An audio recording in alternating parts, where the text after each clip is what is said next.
All right. Good afternoon, everyone. The Secretary General is about to arrive in Kananaskis in Canada, where he will attend an outreach session of the G7 Leaders Summit. As we mentioned yesterday, he has been invited to take part in a discussion on energy security, with a focus on diversification, technology, and investment to ensure access and affordability in a changing world. The session will include G7 and other leaders invited to the outreach segment of the summit. Later today, the Secretary General will also hold bilateral meetings with leaders attending the summit, including with Mark Carney, the Prime Minister of Canada and G7 President. Yesterday in Calgary, the Secretary General attended a dinner organized by the Governor General of Canada, Mary Simon, for the outreach leaders. The Secretary General will be back in New York tomorrow. You've been asking repeatedly about the many instances in which people in Gaza have been killed near food distribution sites, and I can tell you that the Secretary General condemns the loss of lives and injuries of civilians in Gaza who are once again being shot at while seeking food. It is unacceptable. The Secretary General continues to call for an immediate and independent investigation into all such reports and for accountability to be established. The basic needs of the Palestinian population in Gaza are enormous and remain unmet. Israel has clear obligations under international humanitarian law to agree to and facilitate humanitarian relief for all civilians who need it. The unimpeded entry of humanitarian assistance at scale must be restored immediately. The UN and all humanitarian actors must be allowed to work in safety and security under conditions of full respect for humanitarian principles. All hostages must be released immediately and unconditionally. The Secretary General continues to call for an immediate, permanent ceasefire. Meanwhile, our colleagues with the Office for the Coordination of Humanitarian Affairs said that today, partners working on health reported that more than 60 people were killed and over 280 injured, some critically, while waiting for aid in Khan Yunis. The Israeli military said its troops shot at a crowd and that the incident is under review. The casualties were brought to the Nasser Medical Complex, where emergency and intensive care units are already overwhelmed, and medical teams are operating with extremely limited supplies. 70 of the injured were referred to field hospitals, primarily to the International Medical Corps Field Hospital. According to the Ministry of Health, as of yesterday, 338 people have been killed and more than 2,800 injured while trying to access food near distribution sites, referring to non-UN militarized hubs. John Whittle, the head of OCHA's office in the occupied Palestinian territory, who is currently in Gaza, said today's mass casualty incident was part of a chilling pattern where repeatedly survivors recount being attacked as they try to reach the aid they need to survive. OCHA reiterates that civilians must never be targeted, let alone those seeking food amid ongoing starvation. Against this backdrop, our humanitarian partners continue to report that fuel stocks in Gaza have reached critically low levels. Without immediate resupply, essential services, including the provision of clean water, will grind to a halt very soon.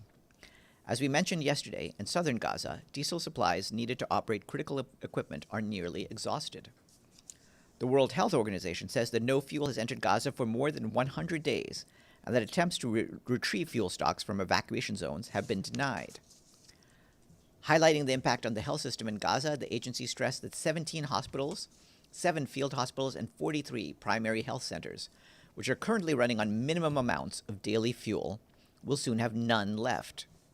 The UN and our humanitarian partners call once again for immediate, unimpeded humanitarian access to our aid supplies, to families in the Gaza Strip, and to our fuel stocks. Our partners working on telecommunications report that the fiber optic cable on the Al Rashid Road between Khan Yunis and Gaza Governorate has been cut off due to hostilities. As a consequence, there are no internet and landline services in the central and southern areas of the Strip. The fiber optic was fixed just yesterday. Meanwhile, Israeli displacement orders are compounding an already unbearable situation, particularly for children. Child protection partners report that several child protection centers have been forced to close due to these orders, increasing overcrowding in the few that remain operational. OCHA tells us that in the West Bank, Israeli forces have intensified strict movement restrictions between Palestinian cities and villages through its network of more than 800 physical checkpoints, gates, roadblocks, and other barriers. This lockdown has effectively splintered the West Bank, isolating communities from essential services and sources of livelihood. Meanwhile, Israeli operations in the northern areas are intensifying, causing further displacement and destruction. Today, for the second consecutive day, Israeli forces continued a large-scale raid in Askar camp in Nablus. This has involved house-to-house searches and arrests. The Israeli authorities informed the Palestinian District Coordination Officer that at least 15 residential buildings were to be evacuated ahead of a planned 48-hour operation by Israeli forces. This has displaced about 75 people. This morning, Deputy Special Envoy for Syria Najat Roshdi briefed Security Council members on the situation in Syria. Referring to the escalation between Israel and Iran, Ms. Roshdi warned of the risks of such escalation in the region on the progress towards peace and recovery in Syria. She added the Special Envoy for Syria, Geert Peterson, continued his meetings with Syrian officials in Damascus. Discussions focused on the importance of a genuinely inclusive and credible political transition in the country. For her part, Joyce Msuya, the Assistant Secretary General for Humanitarian Affairs, said that we and our partners continue to do what we can to provide critical assistance to the people in need. She underscored that we need more funding to keep this work going, saying that nearly halfway through the year, our humanitarian appeal has received only $260 million, just 14% of the requirements for this period. The remarks were shared with you. Turning to Ukraine, the Office for the Coordination of Humanitarian Affairs tells us that a wave of overnight missile and drone attacks struck cities across Ukraine, killing at least 17 civilians and injuring around 160, according to local authorities. The humanitarian coordinator, Matthias Schmale, strongly condemned the attack, noting the devastating toll the war takes on civilians. Residential buildings, schools, and health facilities across the country sustained significant damage, with the biggest impacts reported in the regions of Kiev, Odessa, Zaporizhia, Chernihiv, Sumy, Kharkiv, and Donetsk, according to local authorities. In Kiev, authorities report that the strikes destroyed or damaged multiple apartment blocks and a school, claiming at least 14 lives and injuring more than 100 others. In Odessa, attacks reportedly killed one person and injured 17. A kindergarten and a center for disabled children were among the damaged sites. Health facilities, including Odessa's Infectious Diseases Hospital, also reported damage, but no casualties among patients or staff. Our humanitarian partners, alongside first responders and local services, are providing emergency first aid, psychological support, shelter materials, and child protection assistance in the hardest hit areas, including Kiev, Odessa, and Zaporizhia. Turning to Mozambique, our colleagues at the Office for the Coordination of Humanitarian Affairs are concerned about a sharp increase in non-state armed group attacks on civilians in Cabo Delgado province. The ongoing situation is aggravating the humanitarian crisis and restricting humanitarian access to vulnerable populations. Our humanitarian colleagues tell us that more than 134,000 people have been impacted by the violence in the month of May alone, including 10 people who have been killed and at least 45 people who have been abducted, many of them children. Insecurity is also disrupting essential services. Between April and May, mobile health teams suspended operations and schools closed in the districts of Ancaube, Montepuez, and Nangande. Despite growing needs, this year's $352 million humanitarian response plan for Mozambique is currently 17% funded, with $61 million received. Our humanitarian colleagues note that recent funding cuts have forced the suspension of critical water, sanitation, and hygiene projects, leaving approximately 260,000 people in Cabo Delgado without access to essential services. This is just one example, as our collective ability to respond to people's needs is compromised across all sectors. Additional funding is urgently needed to sustain life-saving assistance, particularly in conflict-affected areas of Cabo Delgado. Turning to Colombia, our colleagues from the Office of the Coordination of Humanitarian Affairs tell us that the past week has been one of the most violent the country has faced this year, with civilians exposed to escalating risks. On June 10th, more than 24 armed attacks were reported across Cauca and Valle de Cauca, marking the most violent day of the year in these departments. In 13 municipalities that were impacted, including Cali, 8 people were killed and more than 80 injured, including children due to explosive devices, car and motorcycle bombs, sniper fire, and drones. Authorities implemented a range of measures to protect civilians, including hospital alerts, school evacuations, and temporary suspensions of classes and public transportation. Our humanitarian colleagues note that so far in 2025, more than 471,000 people have been impacted by violence in the departments of Cauca and Valle del Cauca alone, accounting for more than a third of the national total. OCHA continues working to maintain humanitarian access in places with security concerns. Our humanitarian colleagues in Colombia also continue to engage with partners to monitor the situation, assess response capacity, and prioritize support to the most affected communities. 9 out of 42 municipalities in Cauca have been identified as areas where there's a high risk of violence. OCHA's efforts to coordinate the humanitarian response remain focused on scaling up preparedness in key sectors, including shelter, child protection, health, and food security, in collaboration with local authorities and ethnic community leaders. However, additional funding is urgently needed to support this critical work. This year's highly prioritized humanitarian response plan for Colombia is less than 16% funded, with just $54 million received to date of the $342 million required.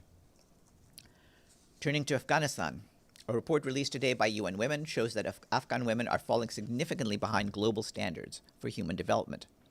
The Afghanistan Gender Index points out that Afghanistan has the second widest gender gap in the world, with a 76% disparity between women's and men's outcomes in health, education, financial inclusion, and decision-making. According to UN Women's report, nearly 8 out of 10 young Afghan women are excluded from education, jobs, and training. The secondary school completion rate for girls will soon collapse to zero, following bans on secondary and tertiary education, including in medical education for girls and women. Afghanistan still has one of the largest workforce gender gaps in the world, with only 24% of women participating in the labor force, compared to 89% of men. The financial divide is equally stark, with men nearly 3 times more likely than women to own a bank account or use mobile money services, according to the new index. The full report is available online. The UN Joint Sustainable Development Goal Fund, which aims to support the achievements of the Sustainable Development Goals by 2030, released its 2024 annual report. It shows that last year, the fund helped mobilize $1.6 billion in additional resources through various financing mechanisms under resident coordinator leadership. These resources supported 129 new programs in over 90 countries, reaching more than 10 million people in 2024 alone, by expanding access to health, education, digital services, and social protection. To date, the fund has mobilized a cumulative $6.6 billion across all its financing instruments and partnerships. The full report is online. And our colleagues from the UN Development Coordination Office tell us that on the 14th of June, Wen Yin-yang of China took up her new assignment as United Nations Resident Coordinator in Botswana, with the host government's approval. Ms. Yang brings more than 30 years of experience in economic and social development. Prior to this role, she served as Chief of Branch in the Division for Inclusive Social Development in the Department of Economic and Social Affairs, where she focused on the social dimension of the Sustainable Development Agenda, addressing poverty, inequality, employment, and social inclusion issues to advance the well-being of all people. Her full bio is available on the DCO website. And today is the International Day to combat desertification and drought. The theme this year is Restore the Land, Unlock the Opportunities. In his message, the Secretary General says that repairing the damage we have done to our land offers huge benefits, including a great return on investment. It can reduce poverty, create jobs, safeguard water supplies, and protect food production. That is it for me. Yes, Edie and Dadeji. Thank you, Farhan.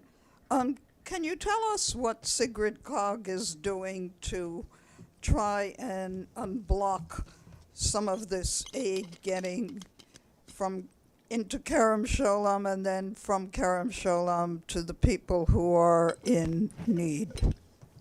Yes, she is in touch with the officials on the ground, including the officials with the Israeli organization Kogat, trying to get as much aid as possible and expedite the deliveries.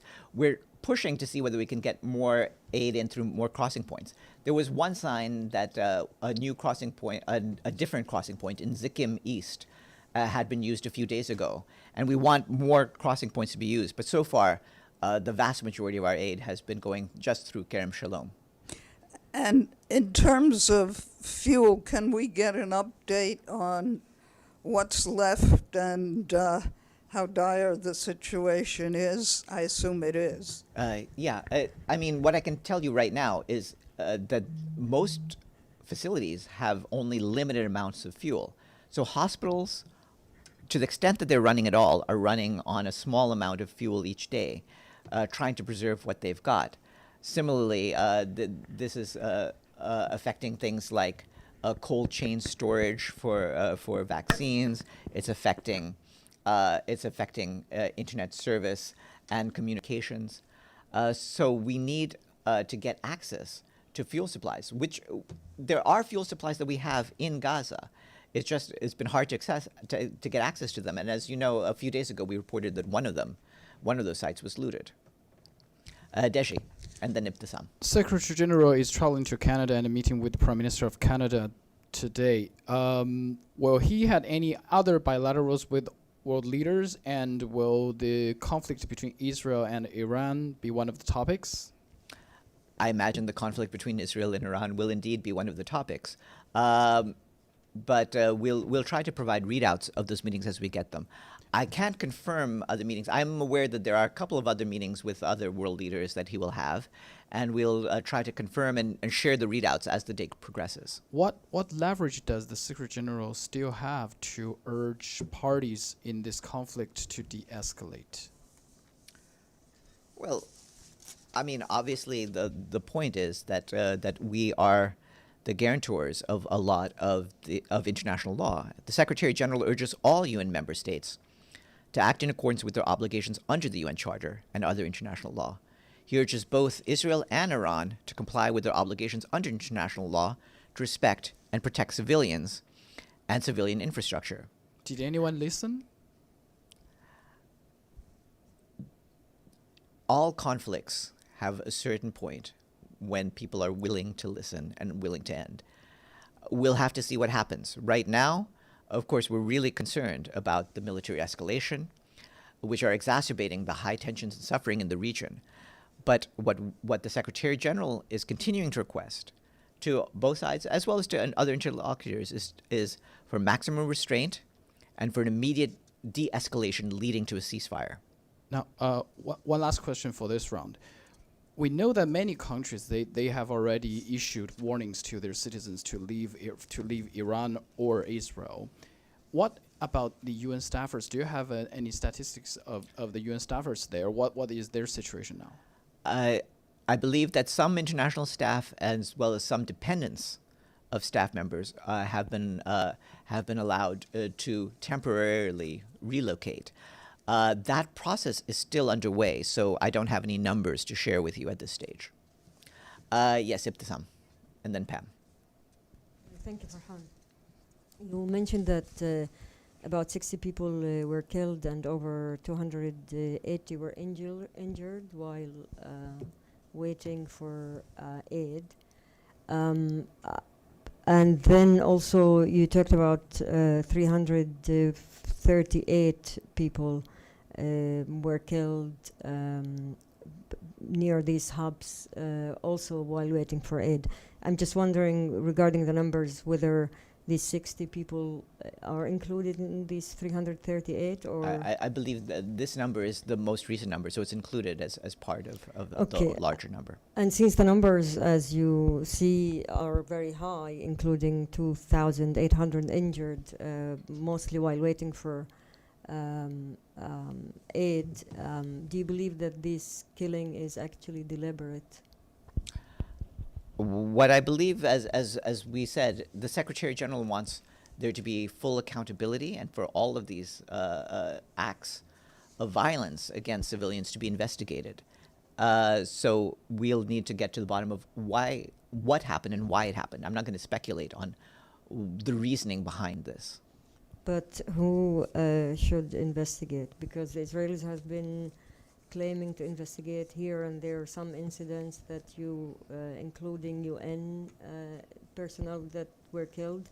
Why can't we see UN investigation or initiative by the Secretary General to try to investigate some of these issues? As you're aware, for any UN investigation, we need to have a mandate given to us by a member state body, such as the Security Council or the General Assembly.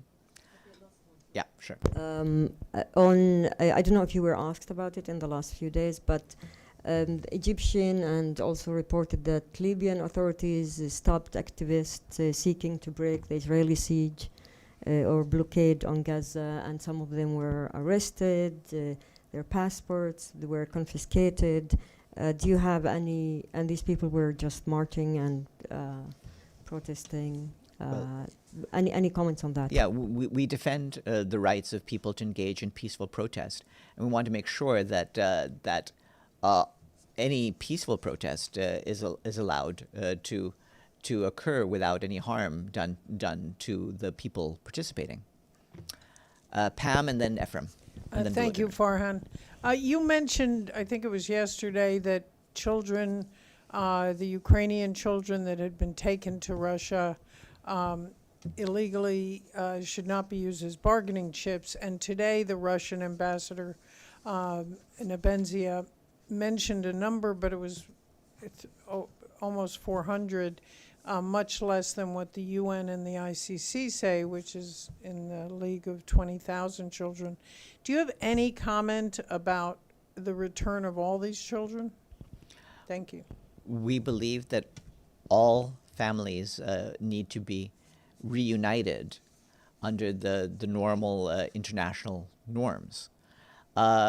You'll have seen the reports that have been done by our special representative on children in armed conflict, Virginia Gamba, about this issue, and certainly we hope that it will be resolved peacefully through negotiations between the sides. And, I'm sorry, yeah. Are you calling for Russia to return all these children that the UN seems to have on their list? We have wanted all this to be resolved for several years now, but certainly if anyone has been taken from their countries, they need to be able to return back. Thank you. Yes, Ephraim, and then Volodymyr. Hi, Farhan, thank you. Does the Secretary General believe that the escalation between Iran and Israel constitute a threat to international peace and security? And if so, is he planning to use Article 99 of the Charter and call for a Security Council meeting to discuss this matter?